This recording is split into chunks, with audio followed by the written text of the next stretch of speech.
Rasulullah itu juga wajib hak Yusirah al-Din kulit walau kadang istiqul wa la ilaha illallah wahdahu la syarikalah wa rasulullah la nabiyya Allahumma shalli wa sallim ala Muhammadin wa ala alihi wa sahbihi amma ba'du ya Allah muslimin wa iyaya bittaqullah wa ta'atihi la'anna tattaqun ya ayyuhallazina taqullaha haqqa tuqatih wa la tamutunna illa wa antum muslimun.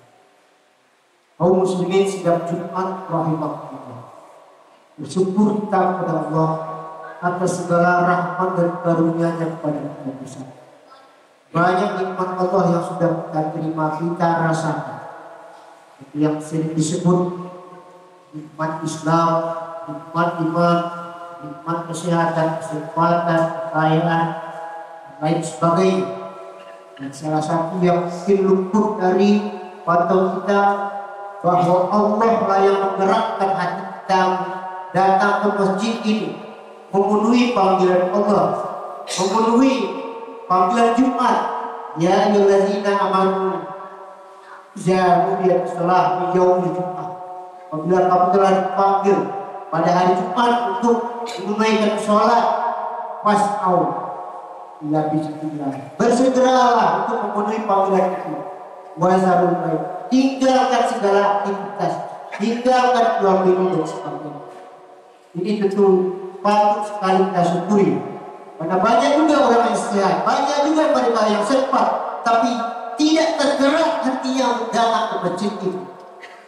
Kemudian kita tentu menyampaikan doa keselamatan untuk Rasulullah, para sahabat dan pengikutnya yang istiqomah sepanjang zaman. Kaum muslimin sidang Jumat rahimakumullah. Melalui nikmat Jumat ini kita akan bicarakan sedikit tentang kepemimpinan Rasulullah SAW.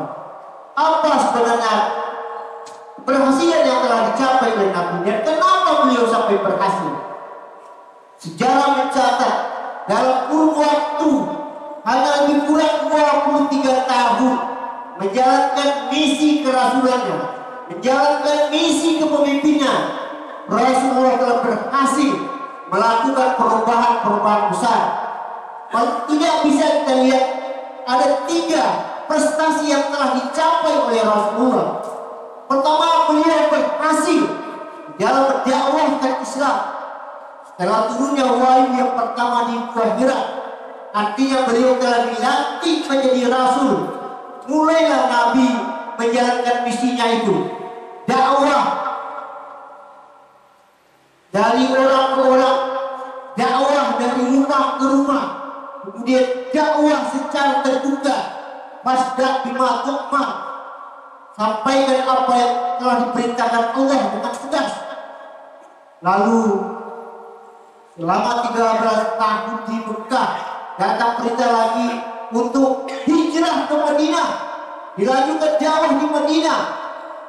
Akhirnya setelah membangun kekuatan di Madinah, Mekah bisa ditaklukkan. Waktu Mekah Zajana Rasulullah wal Fath wa ra'aitan nasa yadkhuluna fi dinillahi afwaja fasabbih bihamdi rabbika wastaghfir innahu kana tawwaba. Apabila pertolongan Allah dan kemenangan sudah datang, kamu melihat mereka sudah berbondong-bondong masuk ke dalam agama Islam. Syukurilah kemenangan itu kepada Allah dengan jalan bertasbih, kemudian puji Allah, istighfar kepada Allah, ada dosa dan kesalahan, bertobat kepada Allah, karena Allah itu Maha Penerima taubat. Ini yang pertama, bahwa Rasul telah berhasil mendakwahkan Islam. Juga tidak sedikit jumlahnya mereka yang tunduk kepada pangkuan Islam. Kemudian yang kedua, berhasil Nabi di dalam mengurus negara yang sebelumnya diurus dengan tidak benar, hukum tidak berjalan, perbudakan bermara-mara, ekonomi, perang, semua itu ditata oleh Rasulullah. Lalu Nabi juga berhasil dalam membina banyak masyarakat yang disebutkan dengan masyarakat yang madani.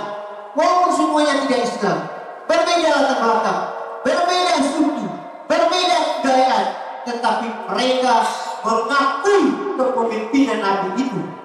Kenapa beliau sampai berhasil? Apa yang melatar belakangi? Tentu banyak faktor. Di antaranya karena memang sudah permintaan zaman tadi. Zaman ketika itu sudah zaman jahiliyah dalam berbagai hal.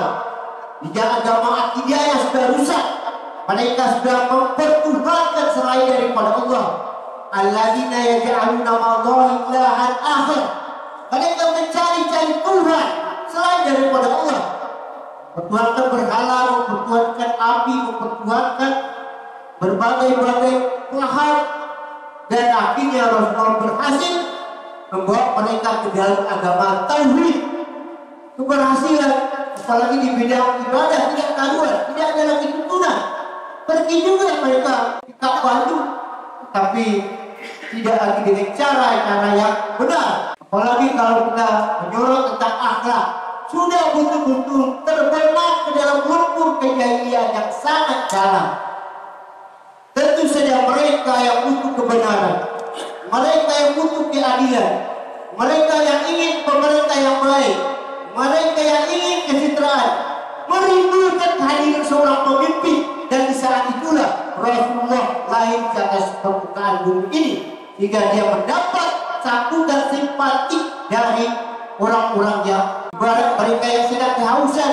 Nabi membawa seteguk air untuk menghilangkan dahaga.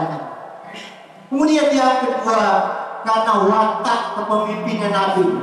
Kita sudah semua paham, paling tidak 4 sifat yang melekat pada seorang Rasul itu. Beliau seorang yang sidik dalam segala hal. Benar bicaranya, benar janjinya, benar tindakan perbuatannya, benar terhadap kawan, benar terhadap lawan. Nabi itu seorang yang amanah, seorang yang bertanggung jawab, seorang yang tahu dengan hak dan kewajiban.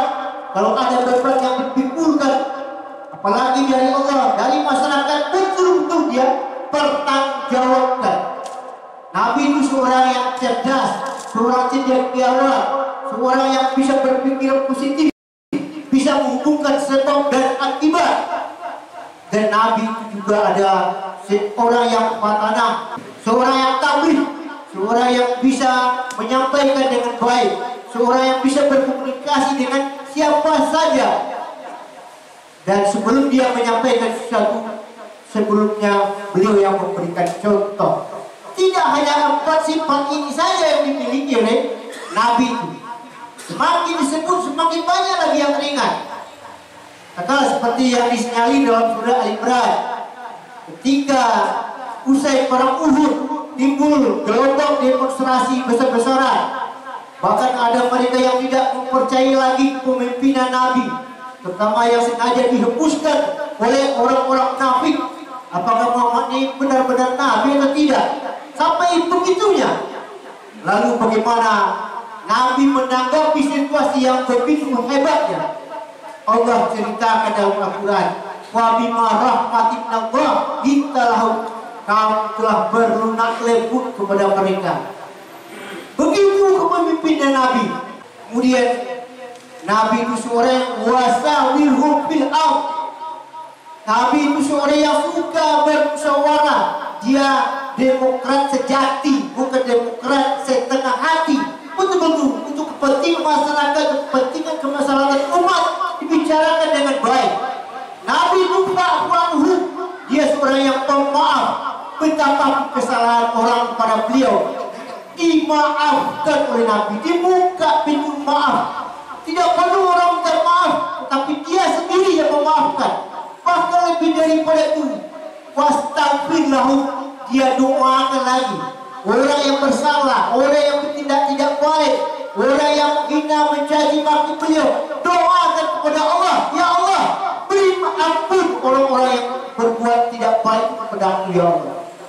Dan Nabi Faiza azabta fatawakkal Allah, dia tawakal kepada Allah, dia konsisten dengan baik. Bicarakan tadi kaum muslimin sedang umat rahimahullah. Banyak lagi ciri-ciri yang lain. Laqad ja'akum rasulun min anfusikum azizun 'alaihi ma 'anittum. Nabi itu sebenarnya kata Allah manusia seperti kamu juga, tetapi ada kelebihannya. Dia peduli dengan persoalan-persoalan dia selalu menyelesaikannya dengan penuh kasih sayang. Dia tidak menari-nari di atas penderitaan masyarakat dan sahabat yang dia pimpin, tetapi dia mengulurkan bantuan, mengulurkan berbagai kebutuhan yang dibutuhkan oleh orang-orang yang dipimpinnya. Dan kemudian yang tidak kalah pentingnya bahwa Rasulullah dikelilingi oleh staf-staf pilihan. Orang-orang yang berada di sekeliling Nabi itu betul-betul ingin membantu Nabi dan mempunyai keahlian yang berbeda-beda. Abu Bakar seorang diplomat, Umar seorang pemberani, Ali bin Abi Thalib seorang pemikir, Abdurrahman bin Auf seorang ekonom, dan banyak lagi sahabat-sahabat yang lain betul-betul membantu Nabi di dalam menjalankan visinya. Dan Rasulullah juga berhasil mengkader, membina.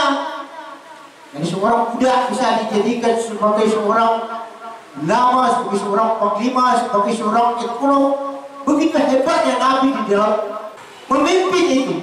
Mudah-mudahan akan bisa melanjutkan, akan lahir pemimpin-pemimpin yang akan melanjutkan cita-cita dan perjuangan Rasulullah sebagai seorang agamawan, taat agamanya. Jangan dipertanyakan agamanya, apalagi kalau tidak muslim. Kemudian seorang yang bisa memimpin negara, mengurus negara ini dengan baik, dan seorang yang bisa diterima oleh berbagai lapisan masyarakat. Maka beliau laksor dalam tufihun. Alhamdulillah, alhamdulillah, wa min sayyiati a'malina. Asyhadu an la ilaha illallah wa asyhadu anna Muhammadan rasulullah nabiyyu ba'da. Allahu wa malaikatahu yusholluna 'alan nabi ya ayyuhallazina amanu shollu 'alaihi wa sallimu taslima. Allahumma sholli ala Muhammad wa ala Muhammad kama shallaita 'ala Ibrahim wa ala ali Ibrahim wa barik 'ala Muhammad wa ala Muhammad kama barakta 'ala Ibrahim innaka Hamidum Majid. Allahumma ighfir lana lil muslimina wal muslimat wal mu'minina wal mu'minat al ahya'i minhum wal amwat innahum qaribun mujib da'wat ya qadil hajat bi rahmatika ya arhamar rahimin. Rabbana atina fid dunya hasanah wa fil akhirati hasanah wa qina azabannar. Ibadallah, Allah ya'muru bil adli wal ihsan wa ita'i dzil qurba wa yanha 'anil fahsya'i wal munkar wal baghi ya'idukum la'allakum tadhakkarun. Wallahi